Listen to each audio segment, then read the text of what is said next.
किसी शब्द को सिलेबल में कैसे बांटें, जानिए 5 मिनट में 5 नियम।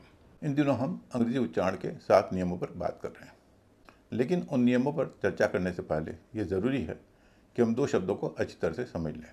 ये 2 शब्द हैं स्ट्रेस और सिलेबल। सिलेबल का मतलब शब्द का वह हिस्सा जिसमें कम से कम एक वॉवेल हो या वॉवेल वाली ध्वनि हो। आमतौर पर जितने वॉवेल होते हैं उतने ही किसी शब्द में सिलेबल होते हैं, यानी जितने वॉवेल उतने सिलेबल। जैसे TABLE। अब TABLE टेबल, इसमें 2 वॉवेल हैं, A और E, उतने ही सिलेबल हैं। लेकिन एक समस्या आती है। समस्या यह आती है कि TABLE को हम कैसे बांटें, TA और BLE में या TAB और LE में। आज हम यही चर्चा करेंगे कि किसी शब्द को सिलेबल में कैसे बांटा जाता है। इसके 6 नियम हैं। पहले 5 नियम बहुत आसान हैं। आज हम पहले 5 नियमों पर चर्चा करेंगे। 6ठे नियम पर अगली क्लास में बात करेंगे। चलिए एक एक करके नियमों पर चर्चा करते हैं। पहला नियम उन शब्दों के बारे में है जिनमें एक ही वॉवेल है या एक से अधिक वॉवेल है तो साथ साथ हैं। ऐसे शब्दों को एक ही सिलेबल माना गया है। इन शब्दों को तोड़ा नहीं जाता। हाँ, इसमें यह ध्यान रखना है कि अगर किसी शब्द में अंत में साइलेंट ई हो, ई को वॉवेल नहीं मानना है। जैसे NAME, इसको एक ही सिलेबल माना जाएगा और ई को वॉवेल नहीं काउंट किया जाएगा। दूसरा, अगर 2 वॉवेल पास पास हैं तो जैसा कि मैंने कहा उनको एक ही सिलेबल का पार्ट माना जाएगा। जैसे TEAM। अब TEAM में 2 वॉवेल साथ साथ, ई और ए, उनका एक कॉमन उच्चारण हो रहा ई, इसलिए इनको 2 अलग अलग सिलेबल नहीं माना जाएगा, एक ही माना जाएगा।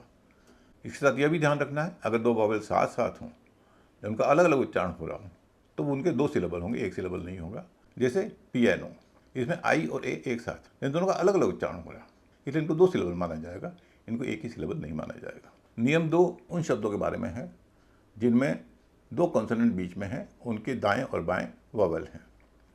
ऐसे शब्दों के बारे में नियम यह है, अगर उन दोनों कॉन्सोनेंट की ध्वनियाँ अलग अलग हैं तब उनको बीच से बांटा जाए। अगर दोनों को मिला के एक ध्वनि हो रही है तब उनको नहीं बांटा जाए, और अगर एक ही लेटर 2 बार आ रहा है तब भी उनको बीच से बांटा जाए।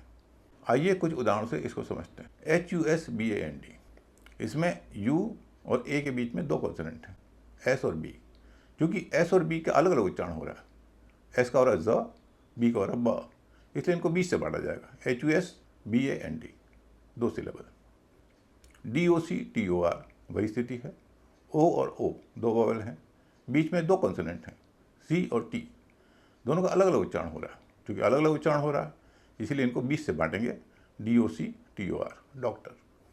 मिसचीफ, MISCHIEF, इसमें 3 कॉन्सोनेंट, S है, C है और H है, लेकिन CH की चूँकि एक ध्वनि है, च, इसलिए CH को नहीं बांटेंगे। CH को एक तरफ रखेंगे, S को एक तरफ रखेंगे। इस शब्द को S और CH के बीच से बांटेंगे, MIS और CHIEF। हैप्पी, HAPPY, इसमें P 2 बार आ रहा है, और जब भी ऐसे शब्द हों तो आप उन दोनों के बीच से बांटें। तीसरा नियम ऐसे शब्दों के बारे में है जिनमें प्रीफिक्स या सफिक्स लगे हुए होते हैं। प्रीफिक्स और सफिक्स लगे शब्दों में प्रीफिक्स को अलग कर दिया जाता है, बाकी शब्द को अलग कर दिया जाता है। सफिक्स में सफिक्स को अलग कर दिया जाता है, बाकी शब्द को अलग कर दिया जाता है। जैसे रिएक्ट, रीएक्ट, REACT और ACTING, एक्टिंग। FORGIVE, इसमें FOR को अलग कर दीजिए, GIV को अलग कर दीजिए। वार्डन, WARDEN, WARD में EN सफिक्स लगा है तो इसको भी अलग कर दीजिए, WARD को अलग, EN को अलग। UNABLE, अनेबल, इसमें UN प्रीफिक्स लगा है तो UN और एबल, इन दोनों को अलग कर दीजिए। चौथा नियम उन शब्दों के बारे में है जो 2 शब्द मिलकर एक शब्द बनाते हैं। इनका नियम बहुत आसान है। जिन 2 शब्दों से मिलकर वो शब्द बना हो उनको उसी जगह से तोड़िए जहाँ दोनों शब्द मिल रहे हों। जैसे BREAK, FAST, ब्रेक और फास्ट, तो इनको ब्रेक में अलग कर देंगे, फास्ट में अलग कर देंगे। 5वां नियम ऐसे शब्दों के बारे में है जिनके अंत में LE है। ऐसे शब्दों में 2 नियम चलते हैं। पहला तब जब शब्द के अंत में LE हो, उससे पहले कोई कॉन्सोनेंट हो, तो शब्द उस कॉन्सोनेंट से पहले कटता है। जैसे TABLE में LE से पहले B है तो B से बटेगा, TA अलग हो जाएगा और BLE अलग हो जाएगा। और अगर LE वाले शब्द में CKLE हो, यानी LE से पहले CK हो, तब शब्द को हम LE से बांटते हैं। जैसे पीकल, PICKLE, PICK अलग हो जाएगा, LE अलग हो जाएगा। पूरा वीडियो देखने के लिए यहाँ क्लिक या टैप करें।